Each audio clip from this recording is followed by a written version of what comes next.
નમસ્કાર મિત્રો, જય હિન્દ. હું છું ડીની ચૌધરી અને ફરી એકવાર આપ સર્વેનું સ્વાગત છે આપ સૌની સૈયર યુટ્યુબ ચેનલ ડીયર ગુજરાતીમાં. તો મિત્રો, આ વિડીયોની અંદર આપણે ખાસ વાત કરીશું આંગણવાડી કાર્યકર તેડાગર ભરતી 2025 અંતર્ગત એની જે ઓનલાઈન ફોર્મ ભરવાની પ્રક્રિયા હતી એ 8 તારીખથી લઈ અને 30 તારીખ સુધી 23 દિવસની પ્રક્રિયા જે પૂર્ણ થઈ ગયેલ છે. એના પછી જે ખાસ ઓનલાઈન મેરિટ ચકાસણી છે એ 31/8 થી લઈ અને 19/9 એટલે કે લગભગ 20 દિવસ જેવી ચાલી હતી ને એના પછી મેરિટની જે સંપૂર્ણ ચકાસણીની પ્રક્રિયા પણ પૂર્ણ થઈ ગયેલ છે.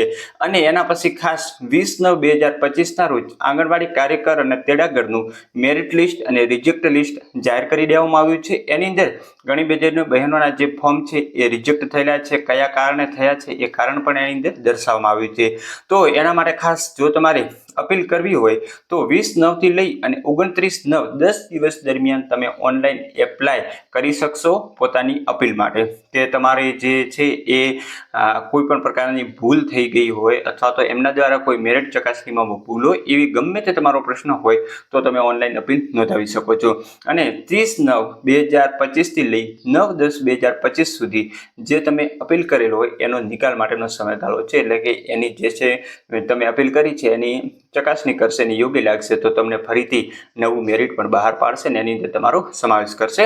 અને એના પછી ખાસ પ્રશ્ન હવે એ છે કે ડોક્યુમેન્ટ ચકાસણી ક્યારે આવશે. જેમનો ઓલરેડી પહેલામાં નંબર છે એને તો ફાઇનલ નોકરી મળી ગઈ છે એવું ત્યારે તમારે માની લેવાનું છે, કારણ કે ડોક્યુમેન્ટ વેરિફિકેશન એના પછી નિમણૂક આપશે. તો ડોક્યુમેન્ટ ચકાસણીની જે પ્રક્રિયા છે એ તારીખ મિત્રો નોંધી રાખશો. 10/10/2025 થી શરૂ થશે અને 19/10/2025 એટલે 10 દિવસ તમારી ડોક્યુમેન્ટની ચકાસણી ચાલશે. હવે એના માટે તમારે કયા કયા ડોક્યુમેન્ટ તૈયાર રાખવા, તો એની અંદર ખાસ ફોર્મ ભરતી વખતે જે તમે સ્વઘોષણાપત્ર અપલોડ કર્યું છે એ તમારે ઓરિજિનલ જોઈશે. એના સિવાય તમારું આધાર કાર્ડ અથવા તો ચૂંટણી કાર્ડ જે તમે એની સાથે જોડ્યું હોય એ પણ જોઈશે. એના સિવાય મામલતદાર શ્રી દ્વારા આપવામાં આવેલો રહેઠાણ અંગેનો દાખલો પણ જરૂરી છે. એના પછી LC અથવા તો જન્મ તારીખનો દાખલો એ બેમાંથી ગમે તે એક હોવું જોઈએ જે તમે અપલોડ કર્યું હોય એ. એના પછી જે જાતિનો દાખલો તમે અપલોડ કરેલ છે, તમે SC ST OBC AWS એમ પૈકી કોઈ પણ કેટેગરીમાં આવતા હોય ને 10 ગુણ મેળવ્યા હોય તો એ પણ ફરજિયાત છે. એના સિવાય જે બહેનો વિધવા તરીકે ફોર્મ ભર્યું હોય તો એમણે પણ સક્ષમ અધિકારીનો દાખલો જોઈશે. અને એના સિવાય અન્ય જે પણ લાગુ પડતા પુરાવા હોય એ તમારે જોઈશે. હવે મિત્રો, બીજી વાત છે કે માર્કશીટો કઈ કઈ જોઈશે. તો તેડાગરની અંદર જેમણે 10 પાસ ઉપર ફોર્મ ભર્યું હોય એમને 10માની માર્કશીટ જોઈશે. જેમણે 12 પાસના પણ માર્ક્સ એડ કર્યા હોય તો 12માની માર્કશીટ જોઈશે. કાર્યકરની અંદર પણ 10મા 12માની ફરજિયાત. આ તો મિત્રો 2 ડોક્યુમેન્ટ ફરજિયાત થઈ ગયા.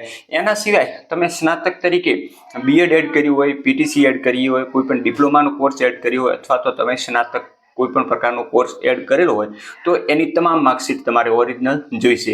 એના સિવાય અનુસ્નાતક તરીકે જો તમે પોસ્ટ ગ્રેજ્યુએશન કરેલો હોય અથવા તો MSW કોઈ પણ પ્રકારનો પોસ્ટ ગ્રેજ્યુએશનનો કોર્સ હોય તો એની પણ તમામ માર્કશીટો જોઈશે. અને આ તમામ તમારે એની એક ઝેરોક્ષ પણ કઢાવી દેવાની અને ઓરિજિનલ ફાઇલ બનાવી દેવાની. જ્યારે તમને ડોક્યુમેન્ટ વેરિફિકેશન માટે બોલાવે, હવે બોલાવશે કઈ રીતે, તો કાં તો તમારામાં SMS આવશે અથવા તો વેબસાઇટ ઉપર એને લગતો કોઈ મૂકશે અથવા તો જે છે એ તમને ફોન પણ આવી શકે. તો જે પણ મોબાઈલ નંબર તમે આપ્યા હોય એ મોબાઈલ નંબર તમારે સંપૂર્ણ રીતે ચાલુ રાખવાના છે. મેસેજ જોતા રહેવાનું છે. 10 તારીખ પછી ગમે ત્યારે મેસેજ અથવા તો ફોન આવી શકે છે. અત્યારે એના બાબતે કોઈ સ્પષ્ટ નથી કે આ રીતે જ બોલાવશે, પરંતુ મારા મત મુજબ આવું થઈ શકે છે. તો આટલા ડોક્યુમેન્ટ તમારે હાલથી તૈયાર કરી રાખવાના છે. જેમનો પહેલો નંબર છે એમણે. હવે બીજો ત્રીજો નંબર હોય એમને પણ ખાસ 50% ચાન્સ છે, કારણ કે ઘણી બધી બહેનો અલગ અલગ મોબાઈલ નંબરથી ગામની અંદર 3-4 આંગણવાડીમાં ફોર્મ ભરી દીધા હોય તો 3-4 જગ્યા હાજર થવાના નથી. એક જગ્યા હાજર થશે અને બાકીની જગ્યા ઉપર એના નીચેનો નંબર જે વેટિંગમાં હોય એમનો આવી શકે છે. તો વેટિંગ 1 અને વેટિંગ 2 વાળાએ પણ ડોક્યુમેન્ટ તૈયાર કરી દેવાના છે, કારણ કે એમનો પણ ચાન્સ રહેલો છે.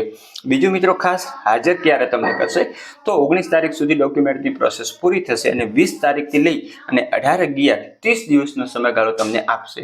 30 દિવસની અંદર તમારે જે તે આંગણવાડીની અંદર નિમણૂક પત્ર મેળવી અને હાજર થવાનું રહેશે. તો આ રીતે આખી પ્રોસેસ છે. અને ખાસ મિત્રો, આપણી ચેનલ અને ટેલિગ્રામ છે, વોટ્સઅપ ગ્રુપ છે, બધી જગ્યાએ તમને નાની મોટી અપડેટ જે પણ આવશે એ ચોક્કસ આપતા રહીશું. સાથે સાથે અન્ય કોઈ પણ પ્રકારનો પ્રશ્ન હોય તો આપણો મોબાઈલ નંબર પણ નીચે આપેલો છે 9875009809, જેના ઉપર તમે સીધો ઘરે બેઠા વોટ્સઅપ કરી શકો છો અને શક્ય હશે તો ચોક્કસ તમને એનો પણ જવાબ આપીશું. અને અન્ય કોઈ પણ પ્રકારની બાબતો હોય તો પણ પૂછી શકો. બસ આવી જ માહિતી મારી ચેનલ પર મળતી રહેશે. સબસ્ક્રાઇબ ના કરી હોય તો સબસ્ક્રાઇબ કરી બેલ આઇકન પ્રેસ કરી દો, એટલે આંગણવાડીની ભરતી પ્રક્રિયા જ્યાં સુધી પૂર્ણ ન થાય ત્યાં સુધી એને લગતી સંપૂર્ણ માહિતી મળતી રહેશે. તો ફરી મળીશું નવી અપડેટ સાથે નવા વિડીયોની અંદર. ત્યાં સુધી જય હિન્દ, જય ભારત. Thanks for watching.